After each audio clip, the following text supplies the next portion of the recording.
The crowd had gathered in complete silence, their eyes fixed on the solemn figure of the tomb guard as he marched with flawless precision. Every step echoed discipline, every pause radiated respect. Arlington National Cemetery was more than just a resting place. It was sacred ground, where silence itself felt like a prayer. And then, it happened. Out of nowhere, a sharp mist filled the air. Vivian Marshall, dressed in her sharp red heels and holding an expensive designer handbag, smirked as she sprayed a burst of perfume directly into the soldier's face. The sweet, overpowering scent clashed violently against the respectful stillness of the place. The crowd gasped in unison. A few people reached for their phones, others simply froze, horrified. But the soldier, Jacob Riley, didn't move. His expression didn't change. His posture didn't falter. The mist of perfume clung to his uniform, to his sunglasses, but his eyes never shifted from the invisible line of duty he was sworn to uphold. Vivian tilted her head, mocking him with a smug grin, expecting a reaction, a cough, a flinch, even a word of anger. But she got nothing. That silence was louder than any outburst. The atmosphere grew heavier by the second. Parents whispered to their children to stay quiet. Veterans in the crowd clenched their fists, recognizing the insult for what it was. One older man muttered under his breath, "Disgraceful," as he shook his head. But still Jacob remained frozen in his post as if carved from stone. Vivian chuckled, tossing her blonde bob as though she had just won some invisible battle. "What, nothing to say?" she sneered, her voice breaking through the respectful hush that had hung over the memorial moments before. But that's when the mood shifted. The silence was no longer just discipline. It became a presence, a weight pressing against Vivian's arrogance. The more Jacob refused to acknowledge her, the more her confidence seemed to waver. People in the crowd began turning their phones from Jacob to her, recording her smugness in contrast to his unwavering composure. She thought she was making him look weak, but instead, every second of silence made her look smaller, and deep down, Vivian didn't realize it yet, but that silence, that unshakable calm, would be the very thing that broke her. Arlington National Cemetery is not like any other place in America. It is not just a burial ground. It is a field of memory, a land where silence speaks louder than words, where every row of white marble headstones stands like a soldier at attention. When you step onto these grounds, you are not just entering a cemetery, you are walking into history. On that morning, the sun was still low in the sky, its golden rays filtering through the tall oaks and maples that line the rolling hills. A faint breeze rustled the leaves, carrying with it the scent of dew and the distant echo of bugle calls from ceremonies long past. The air felt thick, not with noise, but with reverence. Families walked quietly, some carrying flowers, others pausing at graves, whispering names etched into stone. Veterans, with their caps and badges, moved slowly, their eyes wet with memories that most of us could never imagine. And in the heart of Arlington stood the most sacred site of all, the tomb of the unknown soldier. A simple white sarcophagus guarded day and night, rain or shine. It is a monument to every soldier who gave everything and yet returned home with nothing but silence. No name, no story, no identity, just sacrifice. The tomb is never left unguarded, not for a single second. Through hurricanes, snowstorms, blazing heat, and freezing nights, a soldier is always there. They march 21 steps, pause 21 seconds, then turn and march back, mirroring the highest military honor, the 21-gun salute. Precision is everything. Discipline is the rule. Respect is absolute. On this morning, the guard was Jacob Riley, tall, broad-shouldered, his uniform razor-sharp, shoes polished to a mirror shine. His dark sunglasses reflected the pale marble of the tomb, his white gloves moving with machine-like exactness as he carried his rifle. His face revealed nothing, his body language gave away no weakness. To the crowd gathered, he wasn't just a soldier, he was the embodiment of duty. For Jacob, this wasn't just a shift. It was sacred service. Every step he took was for the comrades he had lost in Afghanistan. Every pause was for the brothers who never made it home. His silence was not emptiness, it was filled with their voices, their memories, their sacrifice. The crowd that day understood the weight of what they were witnessing. Mothers held their children close, explaining in hushed tones why they must remain quiet. Veterans stood straighter, their eyes locked on the guard's movements as though reliving their own days in uniform. Even the tourists, often distracted by cameras and chatter, seemed to sense that here in front of the tomb, respect was the only acceptable language. But not everyone saw it that way. Standing near the front was Vivian Marshall, a woman whose presence clashed with the atmosphere around her. Dressed in sharp red heels and a tailored jacket, her platinum blonde bob gleamed in the morning sun. She carried herself with the kind of arrogance that only came from years of entitlement. A marketing executive by trade, she was used to being the center of attention, used to bending the world to her whims. For Vivian, Arlington was not a sacred ground. It was just another backdrop. A place to pose, to post, to prove to her followers that she was cultured and patriotic. She saw no ghosts in the headstones, no history in the marble. To her, this was about her image. As the silence deepened and Jacob's march continued, Vivian grew restless. She tapped her heel impatiently on the stone path, her eyes darting between the soldier and her phone. She scrolled, snapped a picture, frowned, then tried again, unsatisfied. The reverence of the moment was wasted on her. Unbelievable, she muttered, not caring who heard. All this ceremony for a box. They could have put up a plaque and called it a day. A few nearby visitors turned their heads, shocked. But Vivian didn't stop. Her voice, sharp and careless, cut through the sacred quiet like a knife. She zoomed in with her phone, trying to capture Jacob mid-step, but the angle wasn't right. The rope line kept her too far away. She sighed dramatically, rolling her eyes. If he would just move a little, I'd get the perfect shot. No one responded.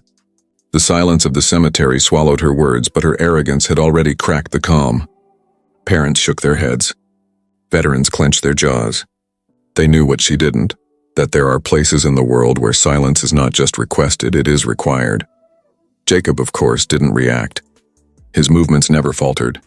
His discipline never broke. But the atmosphere was shifting. Attention was building. The crowd felt it, though they couldn't explain it. Something was coming. Vivian crossed her arms, unimpressed. She wanted attention, and she would get it, even if it meant disrupting the most sacred silence in America. And as she leaned closer to the rope, her heel clicking against the stone, the line between respect and arrogance began to blur. The crowd held its breath. The guard marched on, and the stage was set for a confrontation that no one there would ever forget. To the crowd, Jacob Riley was just another tomb guard, tall, stoic, and unflinching as he marched before the white marble sarcophagus. But behind the dark sunglasses and the rigid uniform was a man who had endured storms that would have broken most. Jacob was only 28, yet his face carried a weight far older than his years. He wasn't born into privilege or luxury. He grew up in a small town in Kansas, the son of a mechanic and a schoolteacher. His parents raised him on discipline, honesty, and respect, values that shaped the foundation of his character long before the army put a rifle in his hands. When Jacob was 18, he enlisted. For him, service wasn't about benefits or pay. It was about purpose. He wanted to be part of something bigger than himself, something that mattered. His choice sent him to Afghanistan, where he learned the true meaning of sacrifice. The desert was unforgiving. The heat scorched everything. The nights froze to the bone, and danger lurked behind every shadow. Jacob served as an infantryman, and with each patrol he saw friends fall. Some never made it back. Others came home but not whole. The sound of gunfire, the thunder of explosions, the silence after a firefight. These were memories Jacob carried long after his deployment ended. One night, while on patrol, Jacob's unit was ambushed. In the chaos, his best friend, Corporal Anthony Diaz, was struck down. Jacob pulled him to cover, held pressure on the wound, whispered, "Stay with me, brother." But the life drained out of Anthony's eyes before the medevac arrived. That moment, burned into Jacob's memory, was the day he understood the fragility of life and the permanence of sacrifice. When Jacob came home, he was different. The world seemed louder, messier, more trivial. While others argued over politics or complained about daily inconveniences, Jacob carried with him the weight of silence. He didn't talk much about his service. Instead, he chose a new mission, one that demanded the same discipline, the same focus, but now in the heart of America, becoming a tomb guard. The path was brutal.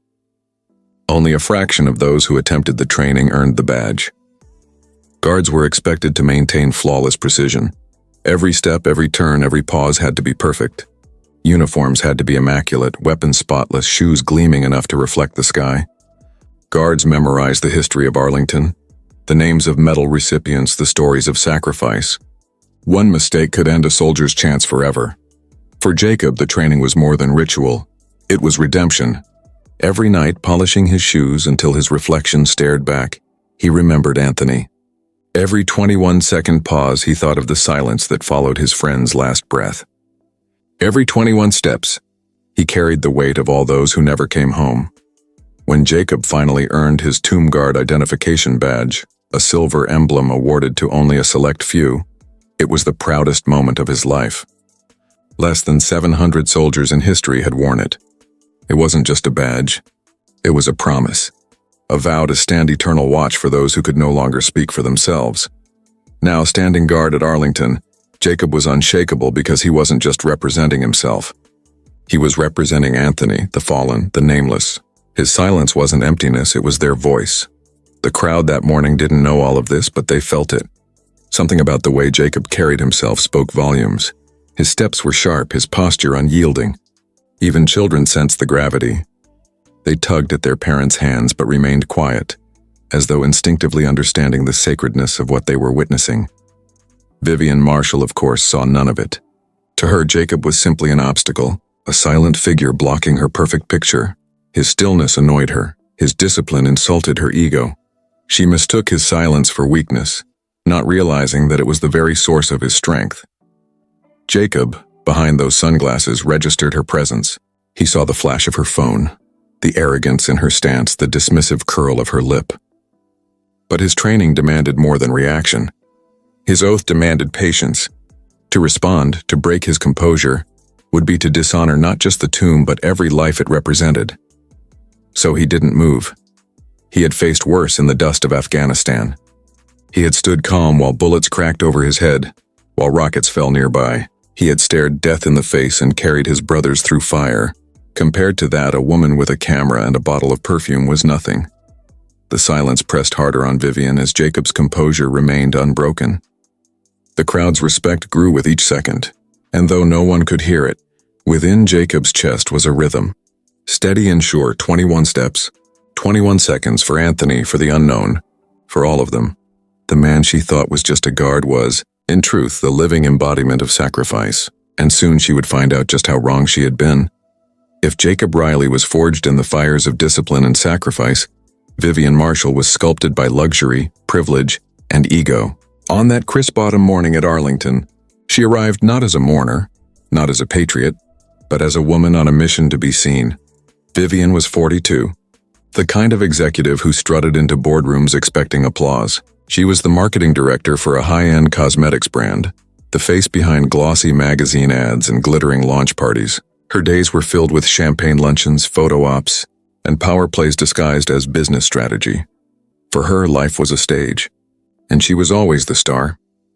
But behind the platinum blonde bob, the designer sunglasses, and the carefully chosen red stilettos, was a woman who had long mistaken arrogance for strength.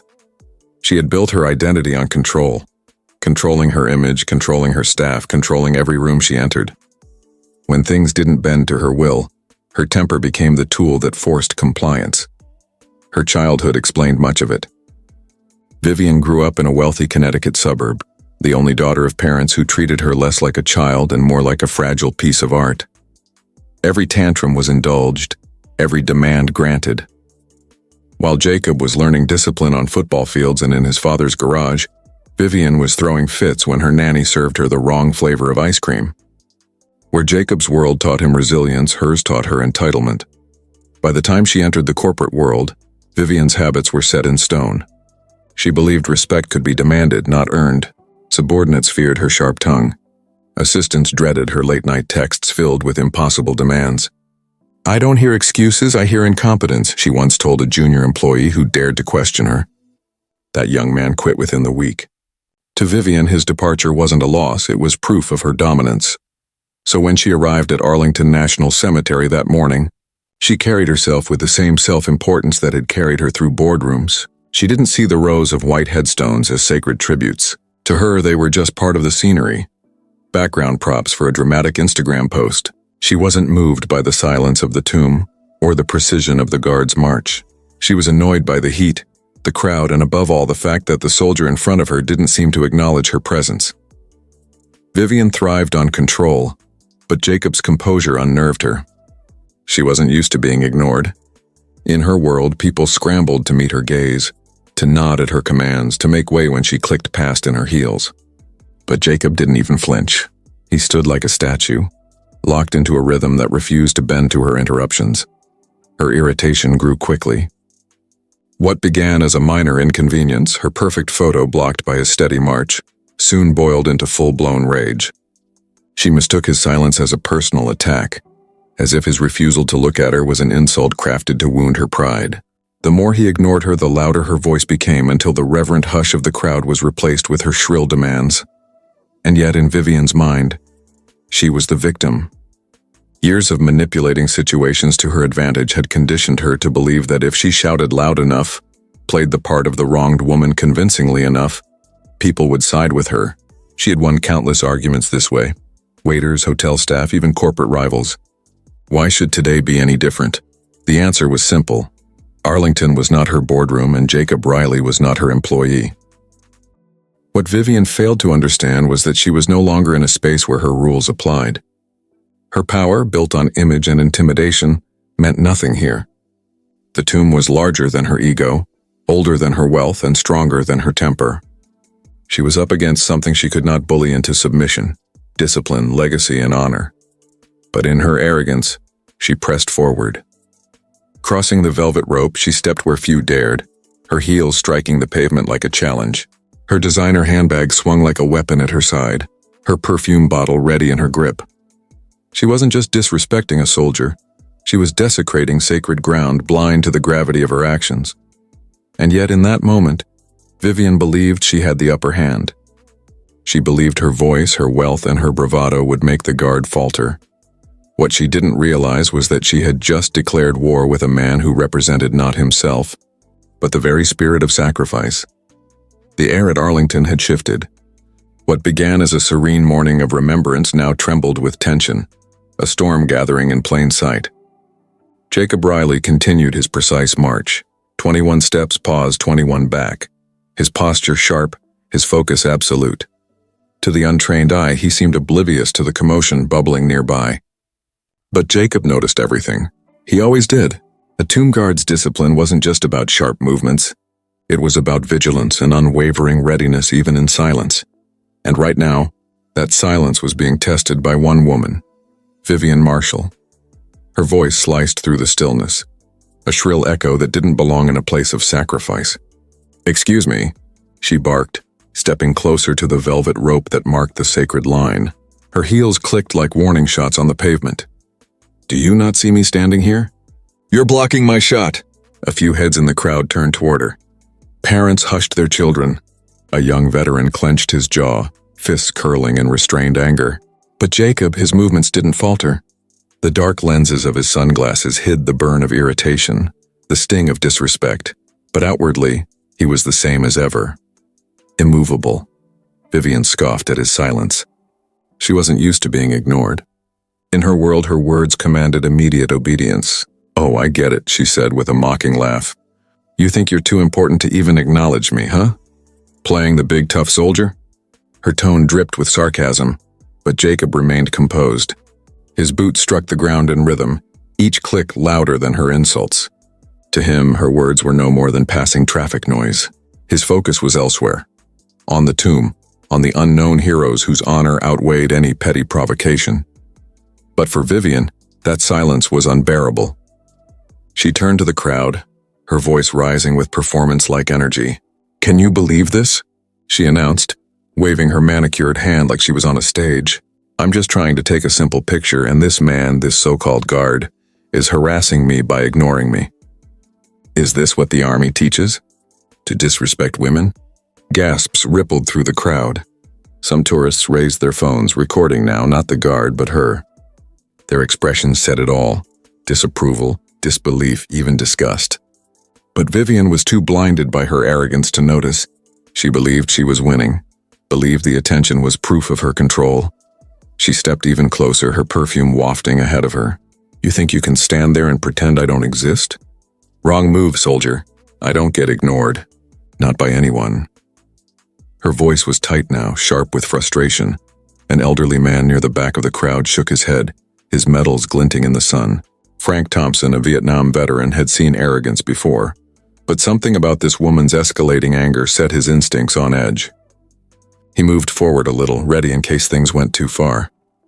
Vivian's voice cracked louder. I sit on 3 corporate boards. I've had people fired for less than this. Do you really want me to make some calls? You'll be out of a job before the end of the day. Still, Jacob didn't respond. His sunglasses faced straight ahead, fixed on the invisible line all tomb guards were trained to hold. His stillness was both his shield and his weapon, and that's when Vivian crossed the line. Literally. With a dramatic flourish, she ducked under the velvet rope, her heels tapping against sacred ground where only guards were meant to tread. Gasps erupted like gunfire from the crowd. A mother pulled her son back protectively. A park ranger began rushing forward, but Vivian was faster. She pulled a crystal perfume bottle from her handbag, its ornate design sparkling in the sunlight. Her lips curled into a dangerous smile. Let's see how perfect you look when you reek of this. Before anyone could stop her, she flicked her wrist and sprayed. A cloud of strong floral mist burst directly into Jacob Riley's face. It clung to his uniform, stung at his eyes, burned his throat. The sharp scent sliced through the air, invasive and toxic. The crowd gasped, some crying out in shock. Cameras flashed. The silence of reverence had been shattered by the hiss of a perfume bottle. Vivian smirked, lifting her phone to record. There. Let's see how long you can play tough guy now. This is going viral. But Jacob didn't flinch. The perfume dripped from his sunglasses, streaking across his crisp navy jacket. His eyes stung behind the lenses, but his composure didn't break. His steps didn't falter. His breathing didn't betray discomfort. He stood as if nothing had happened, and that silence, that unshakable stillness, hit Vivian harder than any retaliation could have. Her smirk wavered. Her hand trembled. That's impossible, she stammered. You should be coughing, wiping your face. Why aren't you reacting? Jacob's voice cut through the air, low but commanding, every syllable sharp as steel. Ma'am, step back immediately or face consequences. The crowd erupted in murmurs. Phones angled higher, capturing the moment. Parents whispered to their children, watch. This is what real strength looks like. But Vivian wasn't done. Not yet. Her pride wouldn't let her retreat. She raised her voice, her words trembling between anger and fear. Everyone's watching. You think silence makes you strong? You think standing there makes you better than me? I'll show you what real power looks like. She sprayed again, a desperate, frantic burst. But this time, before the mist even cleared, movement cut through the tension. Frank Thompson, the Vietnam veteran, stepped forward, his voice booming with the authority of experience. That's enough, ma'am. The ranger arrived too, pulling Vivian's arm back. The perfume bottle slipped from her grip, shattering on the pavement like broken pride. The crowd burst into applause, not for Vivian's theatrics, but for Jacob's unyielding resolve. People shouted words of respect. That's discipline. True soldier. Unshakable. Vivian, now flustered and trembling, looked around as realization dawned. Every phone was recording her humiliation. Every pair of eyes judged her, not Jacob. Her arrogance had flipped into shame. Meanwhile, Jacob finally allowed the faintest sign of humanity to show. His voice, steady but edged with authority, rang out one last time. This uniform isn't for show. This ground isn't a stage. And your perfume, ma'am, is nothing compared to the sacrifices honored here. The words struck deeper than any reprimand. Vivian's face drained of color. She stumbled back, her heels wobbling as she searched for footing she no longer had. The ranger secured her by the arm, preparing to escort her away. But before leaving, her eyes darted once more to Jacob. What she saw wasn't just a man in a uniform, it was a wall she could never move, a spirit she could never break. For the first time in her life, Vivian Marshall felt powerless. And for the crowd gathered that day, the lesson was unforgettable. True strength doesn't need to shout, doesn't need to retaliate. Sometimes the loudest answer is silence. The perfume still hung in the air, a sharp floral mist that clashed against the solemn quiet of Arlington National Cemetery. Shards of the shattered crystal bottle sparkled like broken glass promises at Vivian Marshall's feet. She blinked, her once confident smirk now replaced with trembling lips. The crowd, silent at first, erupted into whispers, camera shutters, and low murmurs of disgust. Vivian had expected laughter, validation, maybe even dominance. Instead, she stood in the eye of a storm, surrounded by faces filled with shock, anger, and disdain.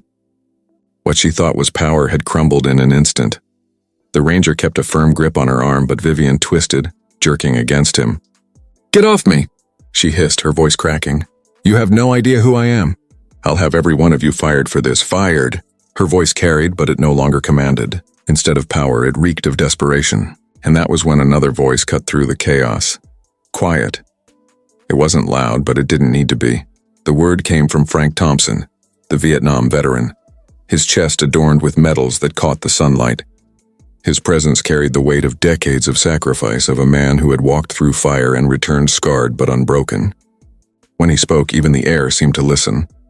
Vivian froze, her eyes snapping toward him. Frank stepped forward, his cane clicking against the pavement with each deliberate step. He looked at Vivian, not with anger, but with something far worse, disappointment. "Do you even understand where you're standing?" he asked, his voice heavy with age but firm with conviction. Vivian swallowed hard, her throat tight. "It's just a cemetery," she muttered, her arrogance faltering. Gasps rippled through the crowd. A woman covered her child's ears, as if protecting him from hearing the poison of disrespect. Frank's jaw tightened. "Just a cemetery?" His voice cracked, but not from weakness, from fury contained too long. "This is not just a cemetery, this is sacred ground. These tombs, these names, these stones, they're not decorations. They are the price of your freedom, the reason you can stand here today and spew your selfishness." His words struck like thunder. Even Jacob Riley, ever silent, tilted his head slightly, acknowledging the veteran's righteous stand. Frank took another step closer to Vivian, his eyes blazing. "You think you embarrassed him?" he said, gesturing toward Jacob. "Look around. Every camera, every phone, every eye is on you. And do you know what they see? They see arrogance. They see ignorance. They see a woman who thought a bottle of perfume could shake a soldier, but only managed to expose her own weakness." Vivian's face flushed red, but this time it wasn't with pride. It was shame. Real burning shame. Her eyes darted to the crowd. Parents shielding children, tourists recording, veterans standing rigid with quiet fury. "You humiliated yourself," Frank continued, his voice like gravel, "and you dishonored every man and woman who never came home." The ranger holding Vivian's arm didn't need to say a word. His grip tightened, steady but restrained. He too was a man of service, and Frank's words gave voice to everything he felt but couldn't speak in uniform. Vivian stammered, her pride unraveling thread by thread. "I didn't mean—" But Frank cut her off, his tone rising. "You didn't mean? You sprayed perfume in the face of a soldier who has sworn to guard the fallen with his life. You strutted across a line that no one crosses. You desecrated this silence, this sacred moment for your vanity. And now you stand here, trying to excuse it as if ignorance could cover arrogance." The crowd erupted in agreement. Some clapped, some shouted, "That's right." Others simply stood taller, as if Frank's words had reminded them of the weight of the place they were in. Vivian's knees wobbled, her heels no longer steady. Her designer clothes, once a shield of status, now seemed gaudy and cheap under the crushing gaze of hundreds. For the first time, she wanted to disappear. Jacob Riley finally broke his silence again, his voice deep, calm, and unyielding. "Ma'am," he said, his words precise, "step back and remove yourself. You are not welcome here." The simplicity of his command was devastating. No shouting, no anger, just discipline. The kind of discipline that shamed her more than any insult could. Vivian's mouth opened, but no sound came. She realized then that she was defeated, not by force, not by retaliation, but by the unshakable wall of respect and silence that neither her words nor her perfume could penetrate. The ranger began escorting her toward the edge of the crowd. As she was led away, voices trailed after her. Disgraceful. Shameful. Unbelievable. Each word was a stone thrown at the crumbling tower of her pride. But amid the judgment, one voice stood out. A young boy, no older than 10, tugged on his father's sleeve and whispered loudly enough for many to hear. "Dad, I want to be strong like him one day. Like the guard." The father smiled sadly, placing a hand on his son's shoulder. That's strength, son. That's real strength. The boy wasn't pointing at Vivian. He wasn't pointing at Frank. He was pointing at Jacob Riley, the tomb guard who stood untouched, unshaken, still guarding the unknown soldier as if nothing had happened. The crowd, moved by the moment, began clapping softly, not for spectacle but for reverence. It wasn't a cheer. It was an acknowledgement, a recognition that Jacob had upheld the highest standard of respect under fire, that his silence had spoken louder than Vivian's arrogance ever could. Frank Thompson, standing nearby, wiped at his eyes discreetly. He had seen soldiers crumble under the weight of combat, seen men broken by war, but here he had witnessed something different. The quiet, unbreakable strength of discipline passed down through generations. He turned to Jacob and gave a solemn nod. Jacob, still in motion, gave nothing back, but Frank knew. He knew the nod had been received. Meanwhile, Vivian disappeared from view, her shouts muted now into sobs of humiliation. For the first time in her life, her power, her money, her arrogance had failed her, and she would carry the stain of this day forever, a scar etched deeper than her pride could conceal. As the air settled, the ranger returned to his post, the crowd gradually calming. Parents explained the importance of the moment to their children. Veterans stood taller, pride renewed, and Jacob Riley continued his march. 21 steps, pause, 21 steps back. The perfume still clung faintly to his uniform, but it didn't matter. Nothing could break his discipline, his oath, or his silence. In that silence, there was a message, one the entire crowd understood. Honor cannot be shaken. Respect cannot be sprayed away, and arrogance will always collapse in the face of true strength. Vivian's heels clicked unevenly as the ranger guided her away from the tomb. Each step felt heavier than the last. Moments ago, she had walked with arrogance, chin high, perfume bottle in hand. Now her head hung low, eyes darting desperately to avoid the burning stares from the crowd. But she couldn't escape them. Everywhere she looked, phones were raised, recording her disgrace from every angle. She knew deep down that before the sun set, her face would be all over the internet, not as the powerful woman she believed herself to be, but as the selfish intruder who mocked the silence of Arlington. For Vivian, the realization was suffocating. The ranger's grip remained firm yet professional. He didn't drag her, didn't shout. His silence mirrored Jacob Riley's, and that silence was unbearable. It screamed louder than any insult, hammering her with the truth she didn't want to face. She had lost. Behind her, the faint sound of applause still lingered, not for her, but for the guard who had stood unshaken. She clenched her fists, nails digging into her palms. A part of her wanted to lash out again, to reclaim control, but another part, a part she wasn't used to listening to, felt something else entirely. Shame. Frank Thompson's words replayed in her head like a drumbeat. This is not just a cemetery. You dishonored every man and woman who never came home. They cut deeper than she had expected. Vivian had built her life on power, on commanding rooms, on bending people to her will. But here, in this place, her power meant nothing. Her money, her status, her threats, all useless against the weight of sacrifice carved into every stone around her. Her breathing quickened. She realized this wasn't just about a guard she had tried to humiliate. It wasn't about perfume. It wasn't even about her pride.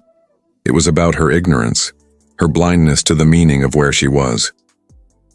The ranger stopped, positioning her near the edge of the memorial space.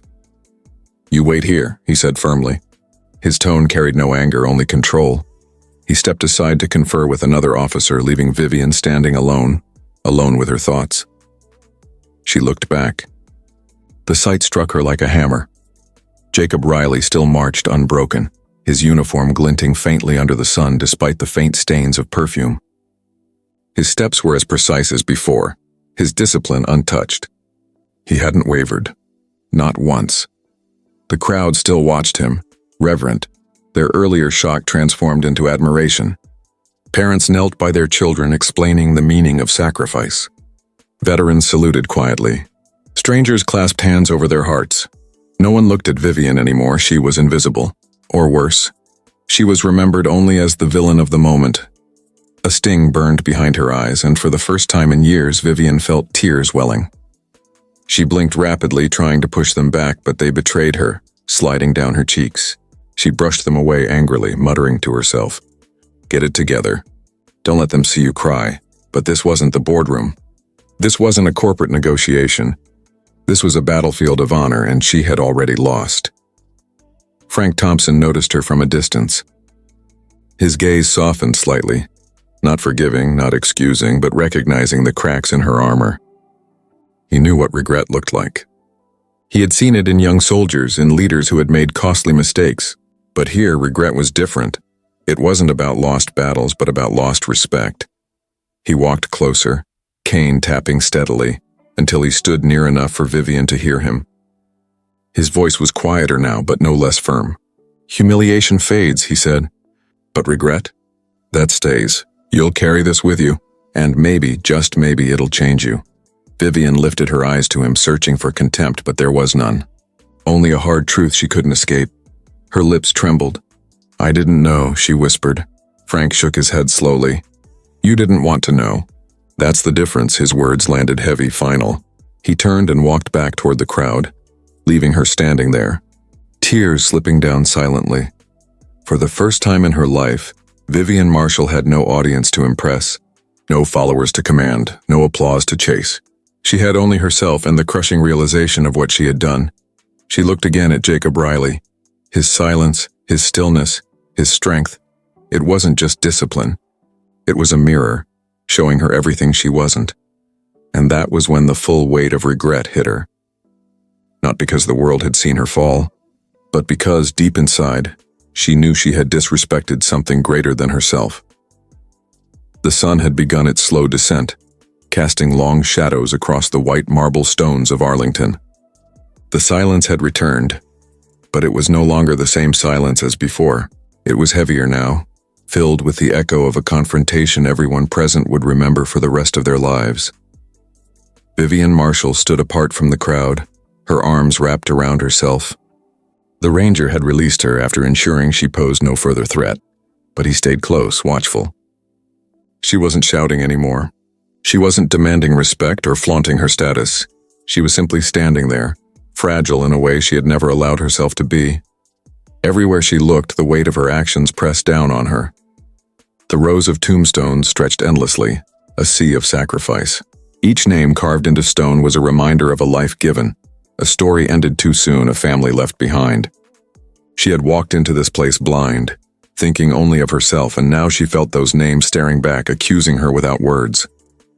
Her eyes shifted to Jacob Riley. He was still marching. 21 steps, pause, 21 steps back. His face unreadable, his posture flawless. The faint stains of her perfume clung stubbornly to his uniform, but they looked insignificant against the strength of his bearing. He hadn't broken when she mocked him. He hadn't faltered when she attacked him. He had stood firm, not for himself, but for something far greater. And that was the lesson that tore into Vivian's heart. It wasn't about her at all. It never had been. The crowd knew it too. Parents whispered reverently to their children. Veterans stood straighter, and strangers exchanged glances that said the same thing. They had witnessed not just discipline, but dignity. Vivian turned away, unable to look at him any longer. Her eyes found Frank Thompson, the Vietnam veteran. He stood near the rope line, cane steady, gaze locked on the tomb. The medals on his chest shimmered faintly in the light. Each one earned through trials Vivian couldn't begin to imagine. As if sensing her stare, Frank glanced toward her. His eyes weren't cruel, but neither were they forgiving. They carried the weight of a man who had buried friends, who had seen the true cost of freedom. For a moment, Vivian wanted to approach him, to apologize, to beg for some scrap of redemption, but her throat closed. She knew words wouldn't be enough, so she stayed silent, letting the shame do its work. Minutes stretched into what felt like hours. The air grew cooler. The crowd slowly began to thin, though many lingered, unwilling to leave after what they had witnessed. Some quietly shared their recordings, already sending them across the world. By nightfall, Vivian knew her arrogance would be etched into the internet forever, and Jacob Riley's silence would be etched there too. Finally, the moment came. The Guard Relief Commander approached with solemn steps. The ceremony of the changing of the guard began, precise and dignified as ever. The crowd hushed immediately, reverence returning in full. Vivian watched as Jacob completed his final sequence of steps, saluted sharply, and prepared to be relieved. As he stood before his fellow guard, the perfume stains on his jacket seemed to vanish in the gravity of the ritual. It wasn't the uniform that gave him strength. It was the oath. The commander's voice rang clear. Guard. Post. Jacob Riley executed his final movements with flawless precision, then stepped aside. His relief took over, the cycle continuing as it had for decades. Nothing Vivian had done, none of her arrogance, none of her disruption had been enough to alter that sacred rhythm, and that was the greatest humiliation of all. As Jacob marched off duty, he passed near Vivian. For a heartbeat, their paths aligned. She looked up at him, her lips parting as if to speak. But Jacob didn't slow. He didn't glare, didn't smirk, didn't acknowledge her at all. His silence was the final verdict, colder and sharper than words could ever be. Vivian's shoulders slumped. She realized then that she had wanted him to react all along, to validate her existence in some way, but his refusal to give her even that was the truest punishment. Frank's voice carried across the quiet as Jacob disappeared from sight. You'll remember this day for the rest of your life, he said, not directly to her, but loud enough for all to hear. Not because of what you did, but because of what he didn't. The words lingered in the air, wrapping around Vivian like chains. She closed her eyes, feeling tears slip free again. For once, she didn't wipe them away. The ranger touched her arm lightly. It's time to go, Vivian nodded weakly. She turned one last time to face the tomb. The marble shone in the fading light, silent and eternal. She whispered under her breath, too soft for anyone else to hear. I'm sorry, it wasn't enough. She knew it. But it was all she had. As she was escorted away, the crowd parted slightly, their eyes following her with quiet judgment. But some, like Frank, also carried a hope that maybe, just maybe, humiliation would become humility. And behind them all, the new guard's footsteps echoed in perfect rhythm, a reminder that honor never pauses, never bends, and never breaks. Vivian Marshall had tried to disrupt the silence of Arlington, but in the end it was the silence that broke her, and the world would never forget it.